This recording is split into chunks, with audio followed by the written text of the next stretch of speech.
তোমরা কেমন আছো? এই যে আমি ভাগ্যবান বলছি এই কারণে যে ম্যাডামের সাথে আমার 23শে নভেম্বর সর্বশেষ একটু কথা হয়েছিল। তো যাই হোক, আল্লাহ রাব্বুল আলামিন আমাদের সবাইকে মরতে হবে। ম্যাডাম চলে গেছে, ম্যাডাম মারা গিয়েছে। তো আমরা তার কর্মী হিসাবে আমরা তাকে নিয়ে গর্ব করি। আমরা আমরা এই বিএনপির কর্মী হিসাবে আমরা শহীদ রাষ্ট্রপতি জিয়া রহমানকে নিয়ে গর্ব করি। আর আমাদের এই দুইটি গর্বের কারণে আমাদের যে আরেকটা জায়গা, গর্বের জায়গা আছে, সেই জায়গাটা আরো কঠিন হয়ে গিয়েছে। এই কথাটা আমাদের মনে রাখা দরকার। আমি বলতে চাচ্ছি যে শহীদ রাষ্ট্রপতি জিয়া রহমান এবং বেগম খালেদা জিয়ার সন্তান হওয়ার কারণে তারেক রহমানের রাজনীতিটা আজকে যে চ্যালেঞ্জের মুখে এসেছে, সেটা আমাদের সবার অনুধাবন করতে হবে। কি চ্যালেঞ্জ?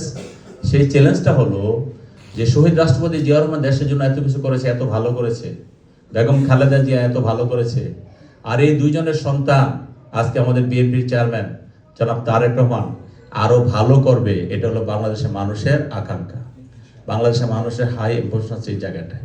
কাজে আমি মনে করি ওনাকে এই চ্যালেঞ্জের মুখে রেখে আমাদেরকে আরো সচেতনতার সাথে আমাদের রাজনীতি করতে হবে। আমরা যারা এখানে সবাই নেতা, সেই জন্য কথাটা বললাম যে আমরা আরো সচেতনতার সাথে তারেক রহমান কিভাবে এগিয়ে যাবে, কিভাবে দেশের মানুষের আকাঙ্ক্ষা পূরণ করবে, সেই জন্য ওনাকে আমাদের সর্বোচ্চ সহযোগিতা করতে হবে। আর উনি যদি সফল হন, তাহলে বেগম খালেদা জিয়ার যে সফলতা, তারেক রহমানের যে সফলতা, জিয়া পরিবারের সে সফলতা, এই সফলতা ইনশাআল্লাহ আমরা বিশ্বাস করি গত 50 বছর যে সফলতা ছিল শহীদ জিয়া রহমানের স্বাধীনতা ঘোষণা এবং যুদ্ধ করে দেশ স্বাধীন করার সাথে সাথে আগামী 100 বছর হয়তো এই সফলতা আমরা ধরে রাখতে পারবো ইনশাআল্লাহ। তো আমি আশা করব আমরা সকলে মিলে বেগম খালেদা জিয়ার শক্তিতে রূপান্তরিত করে আমরা আগামী দিনে দেশ গড়ার কাজে আমরা তারেক রহমানকে সহযোগিতা করবো ইনশাআল্লাহ।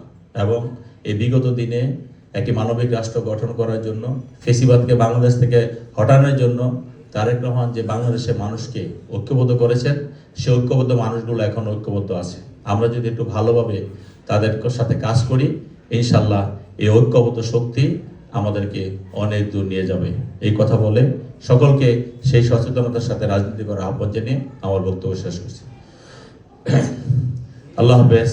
বাংলাদেশ জিন্দাবাদ, জাতীয়তাবাদী দল জিন্দাবাদ, শহীদ রাষ্ট্রপতি জিয়া রহমান অমর হোক, বেগম খালেদা জিয়া অমর হোক, তারেক রহমান জিন্দাবাদ। সকলকে ধন্যবাদ। আসসালামু আলাইকুম।